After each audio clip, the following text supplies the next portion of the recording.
What if everything you believed about death and reincarnation was a cosmic lie? Picture this: a woman in 1875 sitting in a dimly lit parlor in New York City, her eyes blazing with an otherworldly knowledge that would shake the foundations of Western spirituality. Helena Petrovna Blavatsky, the enigmatic founder of the Theosophical Society, claimed to have received revelations from ancient masters, secrets so dangerous that revealing them could shatter the very illusion that keeps humanity trapped. But this wasn't just another spiritual teaching. This was a warning. Blavatsky spoke of invisible rulers, beings she called the ARCHONS, cosmic jailers who had constructed an elaborate prison around human consciousness. These weren't demons from hell or angels from heaven.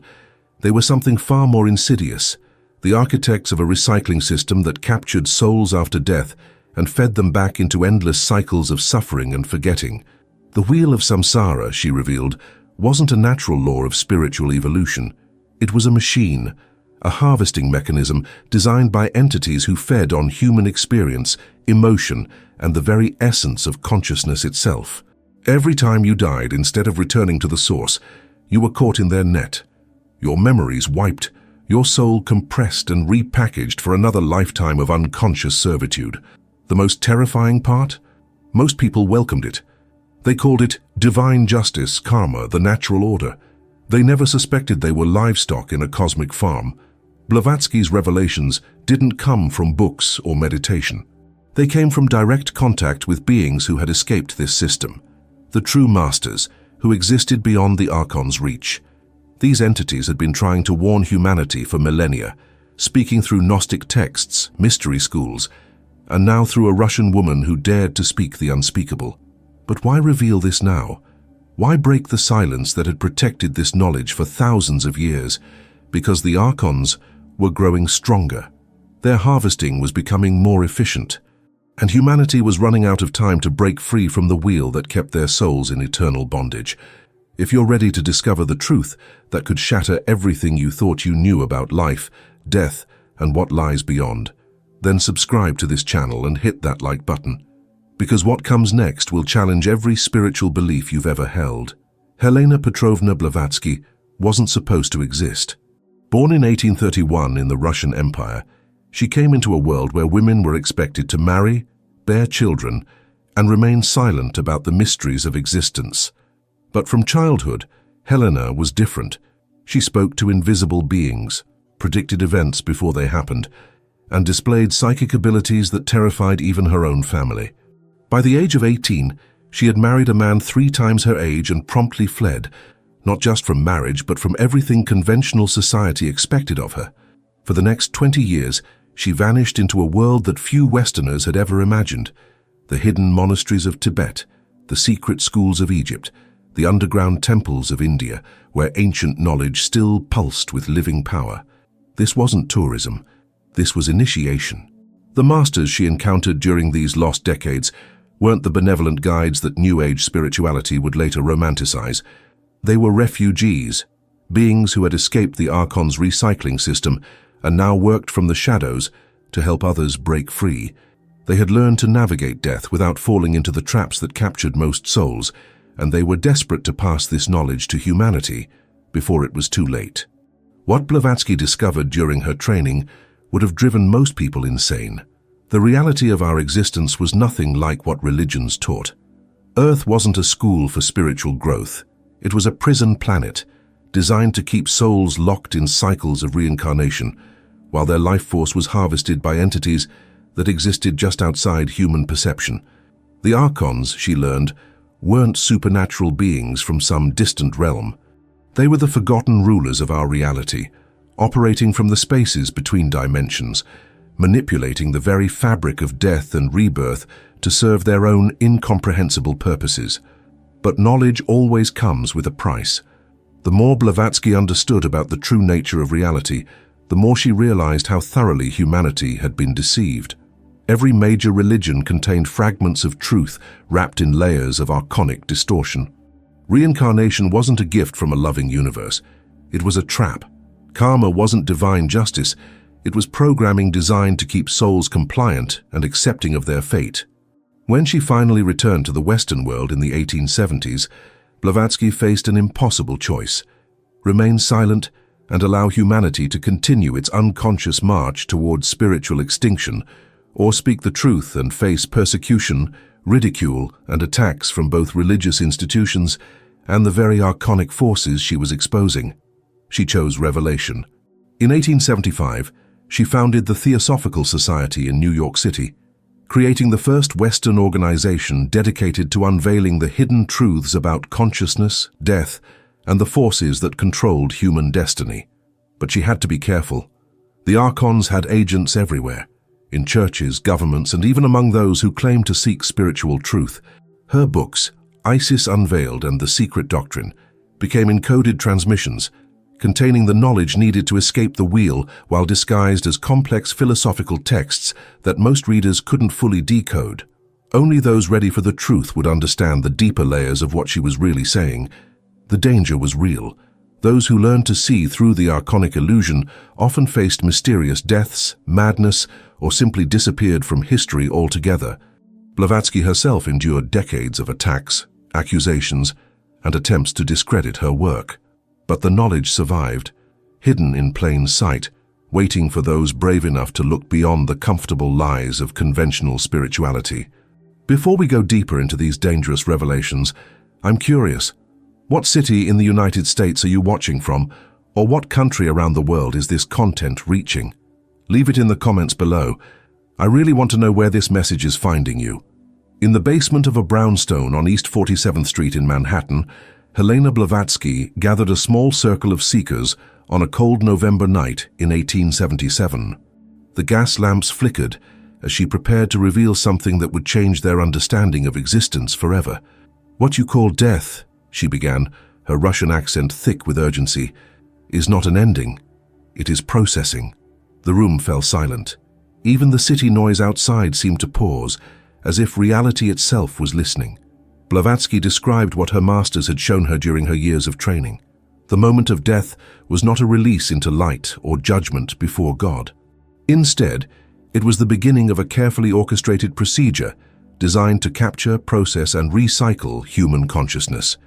The ARCHONS, she explained, operated from what she called the intermediate plane, a dimension that existed between physical death and whatever lay beyond.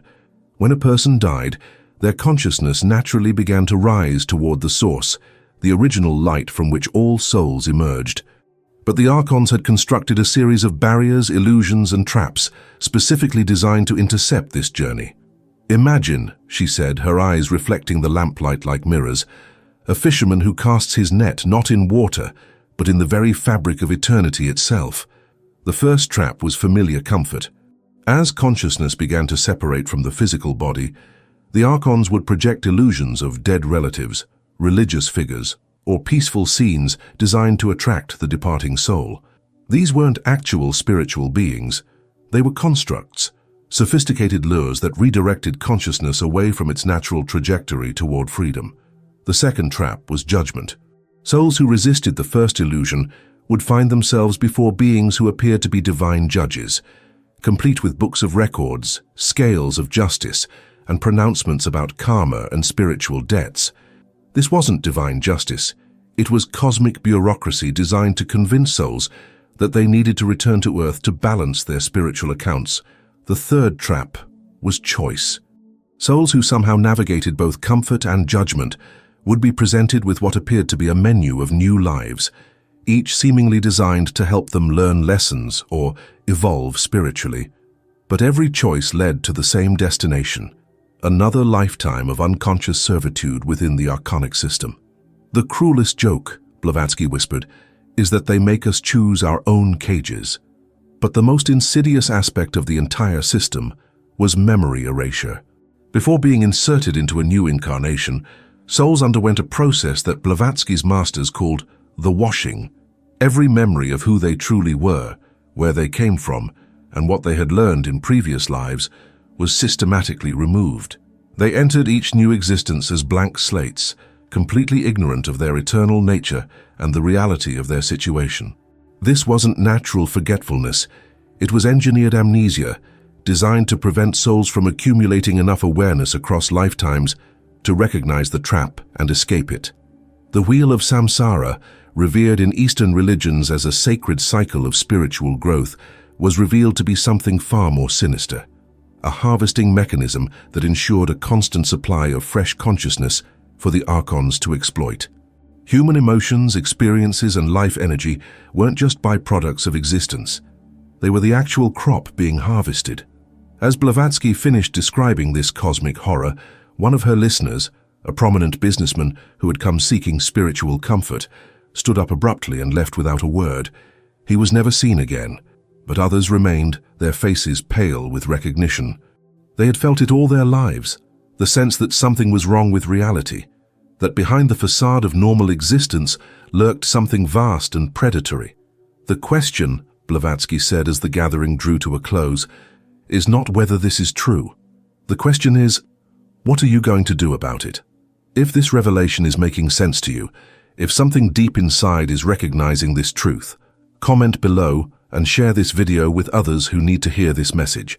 3 months after that first revelation, Blavatsky's circle had grown, but so had the resistance to her teachings. Representatives from various churches began appearing at her lectures, not as seekers, but as watchmen. They understood, perhaps better than her followers, exactly what she was threatening to expose. The most devastating aspect of Blavatsky's revelations wasn't just the existence of the ARCHONS. It was how thoroughly they had infiltrated every spiritual tradition on Earth. No religion was immune. Every faith contained fragments of truth wrapped in layers of archonic programming designed to keep souls trapped within the recycling system. Christianity spoke of resurrection and eternal life, but taught followers to wait passively for salvation rather than actively seeking escape from the wheel. Buddhism acknowledged the cycle of rebirth, but presented it as a natural law rather than an artificial trap. Hinduism contained the most accurate maps of the archonic hierarchy, but disguised them as gods to be worshipped rather than jailers to be escaped. They don't destroy truth, Blavatsky explained to her growing circle of initiates. They corrupt it. They take what would liberate and twist it into what enslaves. The Archon's greatest masterpiece was karma itself. This wasn't the natural law of cause and effect that mystics claimed. It was a sophisticated accounting system designed to create the illusion of spiritual debt. Every action, every thought, every intention was recorded and weighed, creating an endless chain of obligations that could never be fully satisfied. The genius of this system was that it made souls complicit in their own imprisonment. They believed they deserved their suffering. They accepted their limitations as natural consequences of past actions. They even felt guilty for wanting to escape, convinced that doing so would be spiritually irresponsible. But perhaps the most insidious corruption was the concept of spiritual hierarchy itself. Humans were taught to worship beings they called gods, angels or ascended masters, many of whom were actually archons or their agents. These entities demanded prayer, ritual, and obedience, feeding on human devotion while offering just enough genuine spiritual experience to maintain credibility. They created religions, Blavatsky revealed, the way farmers create feedlots. The true masters who had contacted her existed outside this entire system. They had escaped the wheel by refusing all forms of spiritual authority except the light of their own original nature. They didn't want worship or obedience. They wanted humanity to remember its own divine power and use it to break free. This was why Blavatsky's teachings faced such fierce opposition. She wasn't just challenging religious doctrine, she was threatening to wake up the livestock. Every soul that remembered its true nature and refused reincarnation was a loss to the archonic harvesting system. The churches, temples, and spiritual movements that opposed her weren't consciously serving the archons. Most religious leaders genuinely believed they were doing God's work, but they had inherited traditions so thoroughly corrupted that even their sincere attempts to help souls reach heaven only succeeded in delivering them more efficiently to the recycling machinery. Understanding this corruption wasn't about rejecting all spirituality. It was about learning to distinguish between authentic divine truth and its archonic counterfeit. The turning point came on a snow-covered February evening in 1878, when Blavatsky received a visitor who would change everything she thought she knew about the archonic system. The man introduced himself simply as Jacob, though his appearance suggested he was anything but simple. His eyes held depths that seemed to contain centuries of experience, and when he spoke, his words carried the weight of absolute authority. "You have done well to reveal the nature of the prison," he told her. "But you have not yet understood the nature of the escape." Jacob was one of the few beings who had successfully navigated what he called the final deception, the most sophisticated trap the ARCHONS had ever devised. This wasn't a snare that caught souls after death. It was a lure that activated during the moment of spiritual awakening itself. Many seekers, Jacob explained, successfully recognize the illusion of reincarnation.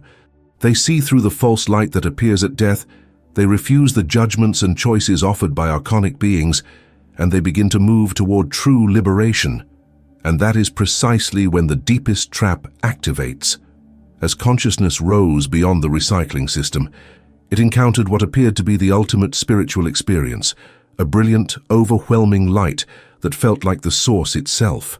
This light was so beautiful, so filled with unconditional love and infinite peace, that souls naturally surrendered to it completely. But this light was not the source. It was the ARCHON's most sophisticated creation, a mirror designed to reflect back each soul's deepest spiritual longings while slowly absorbing their essence. Souls who entered this false light didn't reincarnate in the traditional sense.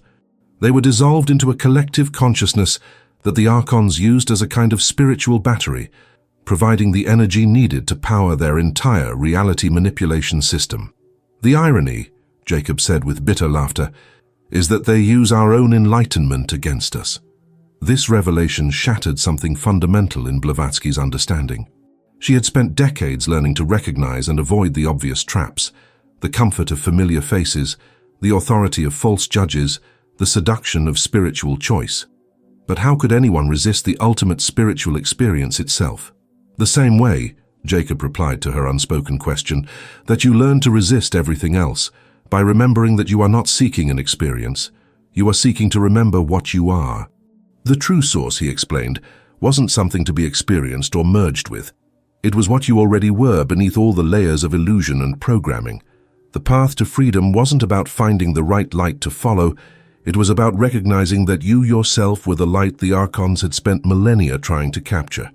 "They cannot trap what they cannot separate from its own nature," Jacob continued, "but they can convince it to trap itself by seeking outside for what already exists within." This understanding represented a complete revolution in spiritual thinking. Freedom wouldn't come from following any external guidance, no matter how divine it appeared. It would come from the courage to trust nothing except the innermost recognition of one's own eternal nature. If this content is opening your mind to possibilities you never imagined, subscribe to this channel now to ensure you don't miss the next chapters of this incredible journey. As word of Blavatsky's revelations spread through occult circles across America and Europe, something disturbing began to happen. People who showed serious interest in her teachings started experiencing what could only be described as supernatural interference. Dr. William Harrison, a respected physician from Boston who had begun studying Blavatsky's work, reported that shadowy figures had begun appearing in his peripheral vision. They didn't threaten or attack. They simply watched, always watching. His patients began canceling appointments for reasons they couldn't explain, and his practice slowly crumbled as an inexplicable sense of dread settled over his life. Mrs. Sarah Whitman, a wealthy widow who had hosted several theosophical gatherings in her Manhattan salon, found herself plagued by vivid nightmares that felt more real than her waking life. In these dreams, she stood before a council of beings whose faces shifted like smoke, their voices harmonizing in languages that made her soul recoil in horror. The pattern was always the same.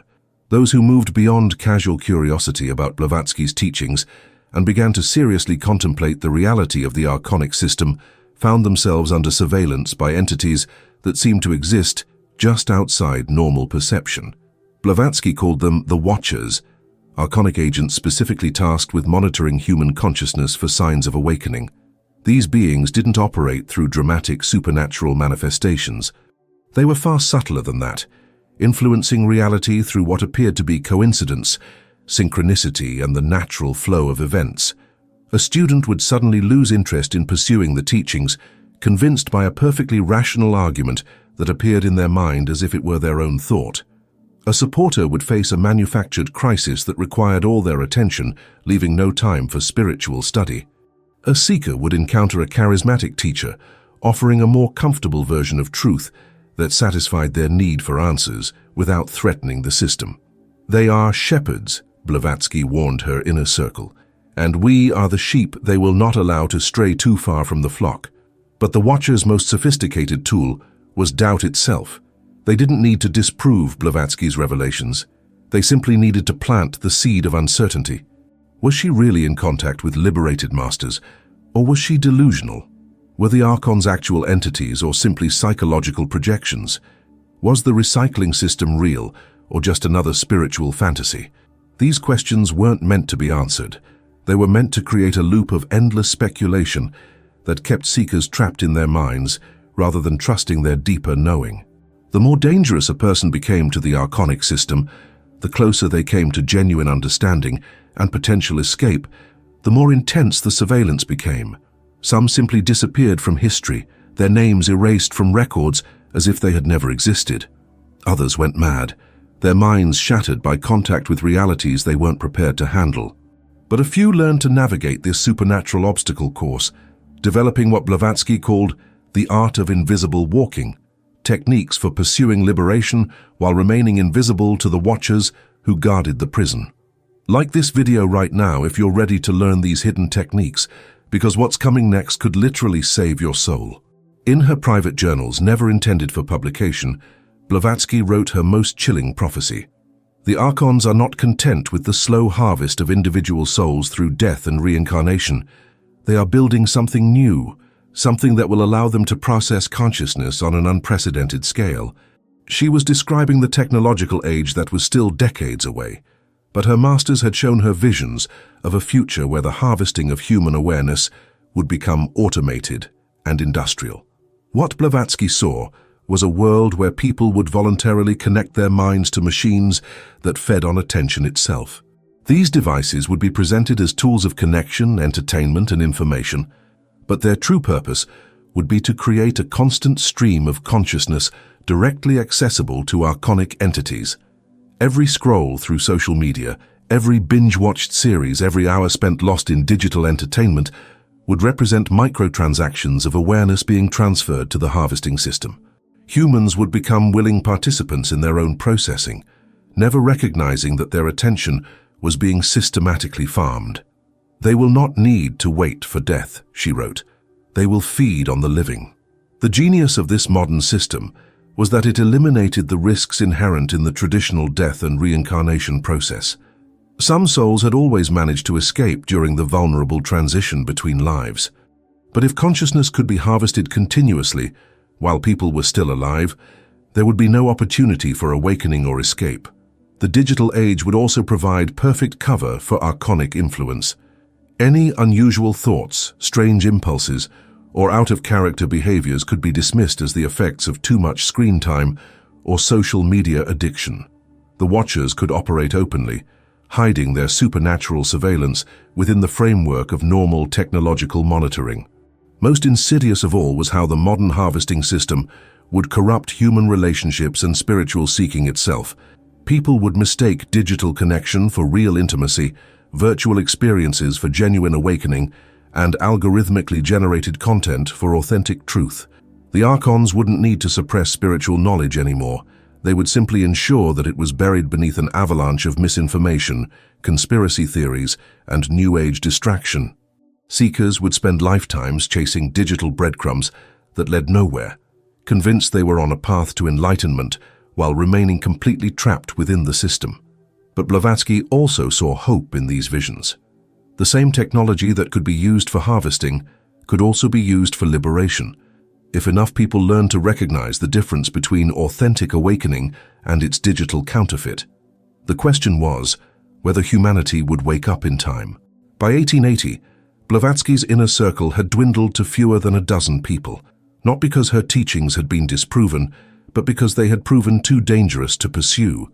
Those who remained weren't just students, They were co-conspirators in the greatest jailbreak in cosmic history.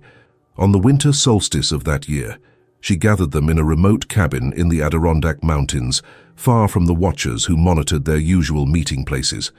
The snow fell thick and silent outside as she prepared to give them the choice that would determine not just their fate, but the fate of everyone they would ever meet. "You now know the truth about the prison," she began, her voice barely above a whisper. "You understand how the recycling system works, how the ARCHONS harvest consciousness, and how they maintain their control through spiritual deception. But knowing and doing are not the same thing." She explained that each of them now faced three paths forward. The first path was forgetting. They could choose to let this knowledge slip away like a half-remembered dream, returning to conventional life with nothing more than a vague sense that reality wasn't quite what it seemed. This was the safest option. The watchers would lose interest, and they could live out their remaining years in relative peace. The second path was teaching. They could attempt to share this knowledge with others, building a movement dedicated to exposing the archonic system and helping souls escape the wheel of reincarnation. But this path carried enormous risks. The watchers would identify them as threats, and their lives would become battlegrounds between liberation and control. The third path was escape. They could use the techniques she had learned from her masters to break free from the recycling system entirely when their current incarnations ended. But choosing this path meant abandoning humanity to its fate, saving themselves while leaving others trapped in the cosmic prison. "I cannot tell you which path to choose," Blavatsky said as the firelight danced across her weathered face. "But I can tell you this: whatever you decide tonight will echo through eternity." Each person in that cabin was forced to confront the ultimate spiritual question. Are you willing to sacrifice your own safety for the possibility that others might find freedom? Around the room, faces reflected the terrible weight of cosmic responsibility. They had sought spiritual truth and found it. Now they had to decide what to do with it. And what about you? If you possessed this knowledge, which path would you choose? Comment below. I want to know what you're thinking. The attack came 3 days after the winter solstice gathering, swift and merciless. Dr. Harrison was found dead in his study, apparently of natural causes, though his housekeeper reported that she had heard him screaming about shadows with eyes just hours before. Mrs. Whitman disappeared entirely, her servants reporting that she had simply walked out of her mansion one evening and never returned. One by one, members of Blavatsky's inner circle faced mysterious illnesses, financial ruin, or inexplicable madness. The Watchers had identified them as genuine threats to the archonic system and had moved from surveillance to elimination. But something unexpected happened. Instead of retreating in terror, the remaining members of the circle began to fight back. They discovered that the same techniques used to escape the recycling system after death could also be used to resist archonic influence while still alive. By refusing to identify with their thoughts, emotions, or circumstances, they could make themselves nearly invisible to the entities that fed on human consciousness. More importantly, they learned that every person who successfully resisted archonic control weakened the entire system. The harvesting machinery required a certain percentage of unconscious compliance to function properly. When even a few souls began to wake up and refuse participation, it created cracks in the prison that others could slip through. Blavatsky herself became the primary target.